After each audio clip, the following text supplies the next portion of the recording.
Então... E os soviéticos criticavam também, né? tinha a crítica pelo bloco soviético, principalmente depois do cisma, né? Cisma, né? Como se fosse tipo a igreja católica. Mas é o cisma da igreja comunista, né? Não deixa de ser.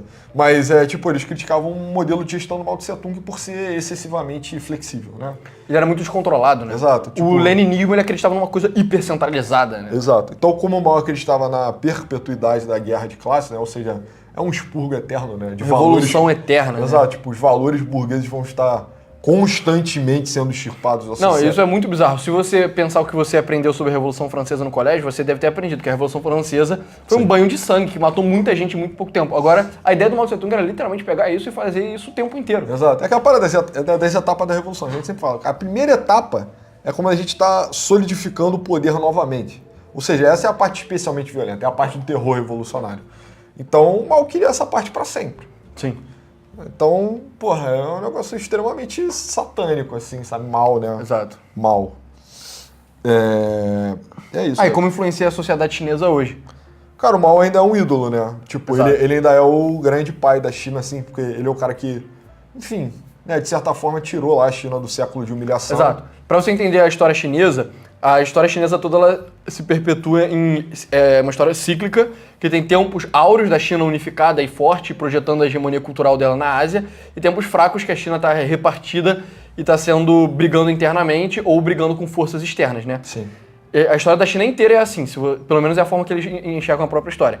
E logo antes da Revolução Comunista do Mao Tse Tung, a China tinha passado pelo período de maior humilhação de toda a história. Todos os 3.000 anos da China nunca tinham sido tão ruins quanto o período entre, 1750 e 1950. Por mais que eles digam que é o século da humilhação, se você for ver bem, é tipo 2 séculos de humilhação, entendeu? Uhum. E o Mao Tse Tung é o cara que encerra isso, porque ele que expulsa os japoneses, né? Sim. E depois ele expulsa os nacionalistas, que eram vistos como um braço dos Estados Unidos e das potências ocidentais na China. Então, ele é venerado, né? Ele fez um culto de personalidade pra si. Também é. E a quebra do Deng Xiaoping com o Mao foi menos radical do que, pelo menos politicamente, assim, ideologicamente, do que a quebra do Khrushchev com o Stalin, né? A parada é que, tipo, o culto ao líder também não é um negócio que você extirpa da sociedade fácil, assim. Tipo, cara, o Hitler fez coisas horríveis na Alemanha, sabe?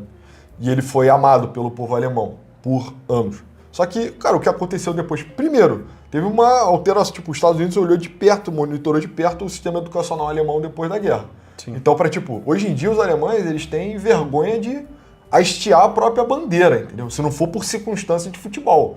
Então, assim, é porque rolou um cuidado educacional muito, muito aproximado dos Estados Unidos.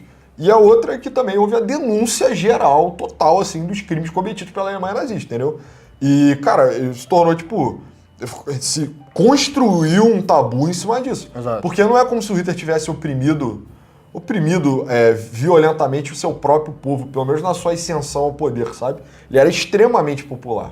O Mao, mesmo, enfim, apesar do grau de violência exercido sobre o próprio povo ter sido bizarro, ele era amado também, entendeu? Só que quando o Mao morre e o Deng Xiaoping assume, ninguém faz esse trabalho educacional, entendeu? Exato. Na União Soviética, o Khrushchev ele denuncia o Stalin, mesmo assim as pessoas continuam gostando do Stalin. Muita gente até hoje, cara. Exato. No Brasil. Só que o Khrushchev ele conseguiu denunciar o Stalin, mas ele tinha o Lenin ainda pra manter um culto à personalidade e à revolução. Na China, cara, o Mao Tse Tung era o Lenin e o Stalin numa pessoa só. Não tinha como você separar o joio do trigo, sabe? E essas coisas vão passando de geração em geração. Por exemplo, eu já dei esse exemplo antes. Porra, a família da minha avó é muito ligada ao getulismo, assim, é ligada a, a companhia férrea e tal. Cara, é uma coisa que eu tenho contato na minha vida desde cedo, entendeu? Hoje, por acaso, eu falo bem do Getúlio Vargas na internet, mas, é uma parada que vem de família. Tipo, teu avô é maoísta, vai chegar em você e tal, entendeu? Então... E hoje em dia o Xi Jinping ele tá tentando fazer um poder mais centralizado do que era desde a época do Deng Xiaoping, né? Então, ele não tem nenhum incentivo pra